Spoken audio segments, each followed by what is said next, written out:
Dịp xua bông ôn thì ngày ni giật bàn một lên nè Việt sái cắt phơn ăn trấy đập bánh nhằm cho mỗi cái tịch tiệt nè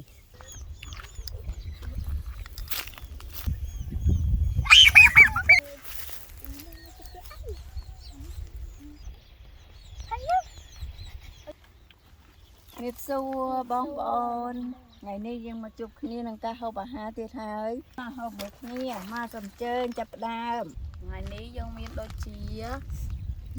mắc chúa bật lái tray ăn smart hay năng ở nhiều smart cả hộp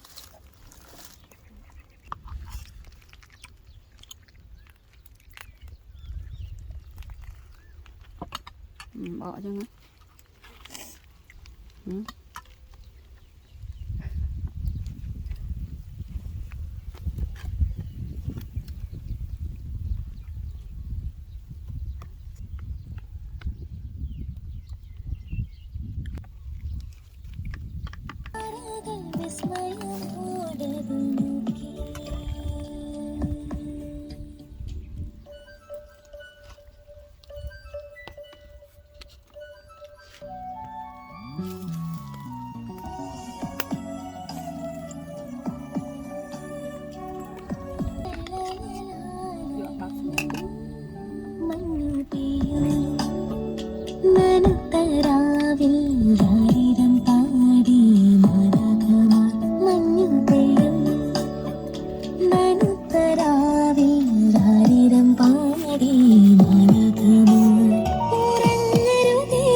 Hello, xin đây bóng ôn ngày đi dân ma cực lại cho mày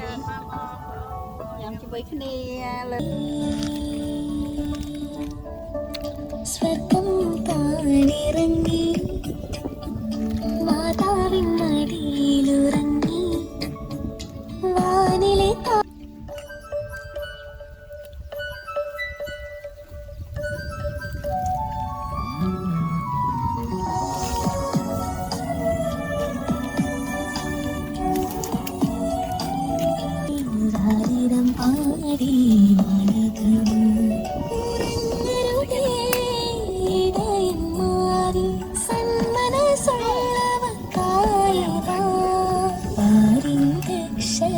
Mama không?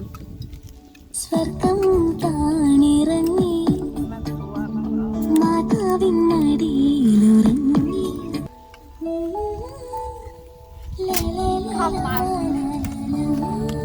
സ്നേഹദീപം പിറന്ന രാവിൽ ബലി തെളിച്ചു താരകങ്ങൾ രാജാക്കളെ സ്വർഗത്തിൻ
Trộm mũ ở cào đây. Ủa không bao không mà.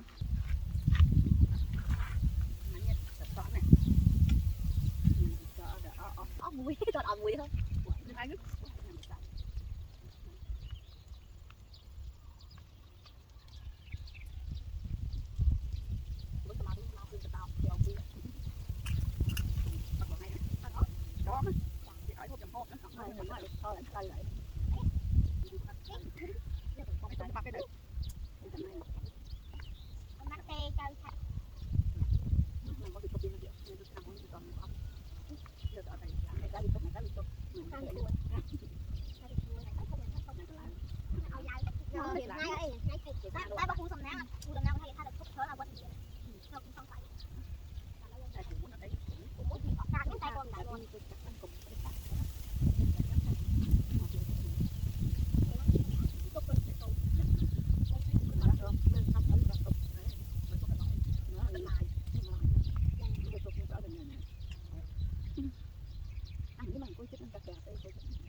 Chẳng hạn đây miền Krom sầm mót,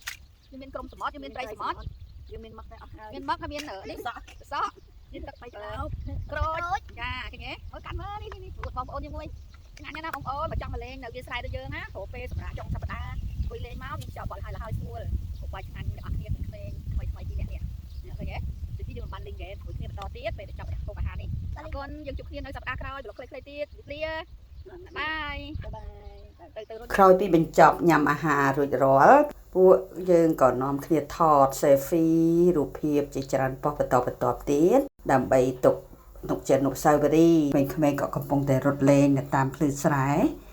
ទេសភាពស្រស់ស្អាតហើយអារម្មណ៍ស្រស់ស្រាយនេះហើយជាសកម្មភាពរបស់ក្មេងៗយើង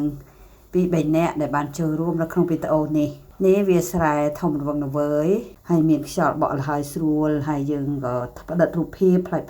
បន្តទៀតចុងសប្តាហ៍យើងទំនេរពីការងារក៏នាំគ្នាមកលេងនៅតាមវាលស្រែនៅក្រោមម្លប់ឈើត្រជាក់ស្រួលហើយញ៉ាំអាហារសប្បាយរួបរวมជុំគ្នាហើយមានអារម្មណ៍ស្រស់ស្រាយមានអនុស្សាវរីយ៍ល្អៗជាមួយគ្នាជាពិសេសក្មេងៗដែរគាត់ទំនេរពីការរៀនសូត្រគាត់បានមកលេងជាមួយពួកយើងមើលទៅគាត់អារម្មណ៍សប្បាយអំណរនៅជាមួយទេសភាពវាលស្រែនេះពិតជាជក់ចិត្តមែនទែនចេះតែនឹកឃើញអនុស្សាវរីយ៍កាលពីនៅក្មេងៗគឺយើងតែងតែទៅវាលស្រែលេងខ្វិលគោអង្គុយលេងជាមួយមិត្តភ័ក្តិហើយរើសពត្រាញ៉ាំមានស្វាយមានបញ្ជូរអញ្ចឹងទៅយើងដាក់មកកញ្ចប់ពីជុំគ្នាញ៉ាំហើយច្រៀងលេងអញ្ចឹងបានជារំលឹកអនុស្សាវរីយ៍កាលពីនៅក្មេងៗវិញនេះពួកគេរំភើបសប្បាយចិត្តនឹងទេសភាពស្ងាត់ស្ងៀមអញ្ចឹងដែរក្មេងពីរនាក់នេះក៏កំពុងតែសម្ដែងរឿងខ្លីៗជាមួយនឹងបងស្រីរបស់គេពិតជាមានណៅទៀនទេពកោសលល្អមែនជូតហ្មងក្រោមដើមឈើម្លប់តឆៃចេះតែសម័យឃើញកាលនៅពីក្មេងៗណាអំពីទិដ្ឋភាពវាលស្រែធម្មជាតិស្រស់ស្រាយអញ្ចឹងចូលចិត្តមែនតើអញ្ចឹងសកម្មភាពទាំងអស់ខាងលើនេះយើងថតទុកជាអនុស្សាវរីយ៍សម្រាប់ដល់ក្មេងៗនៅជំនាន់ក្រោយសម្រាប់ខ្ញុំគឺចូលចិត្តទេសភាពវាលស្រែវាលស្រូវព្រៃភ្នំឬក៏ទឹកសមុទ្រឬក៏រមណីយដ្ឋានផ្សេងដែលមានទេសភាពខៀវខ្ចីធម្មជាតិណាតែងតែបបួលគ្នាចង់ទៅលេងនៅទេសភាពធម្មជាតិចឹងចាបងប្អូនដែលចូលចិត្តទស្សនាទេសភាពធម្មជាតិដូចជាពួកយើងសូមឆ្លៀតពេលទំនេរពីការងារបងប្អូនអាចអញ្ជើញមកលេងជាក្រុមគ្រួសារជាមិត្តភ័ក្តិគួយនៅក្រោមដើមឈើស្រូបយកខ្យល់អាកាសនៅតាមវាលស្រែគឺមានអារម្មណ៍ល្អស្ងប់ស្ងាត់ផ្ទះ2ដងមកម្ដងឯងខំតក់វាឡើងតិចតិចមានស្នាក់អុយដែរនេះបាយហើយ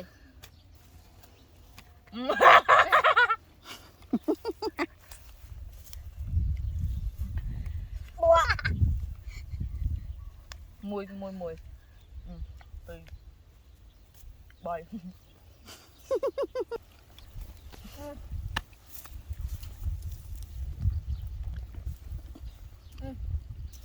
Vâng. Bây giờ thì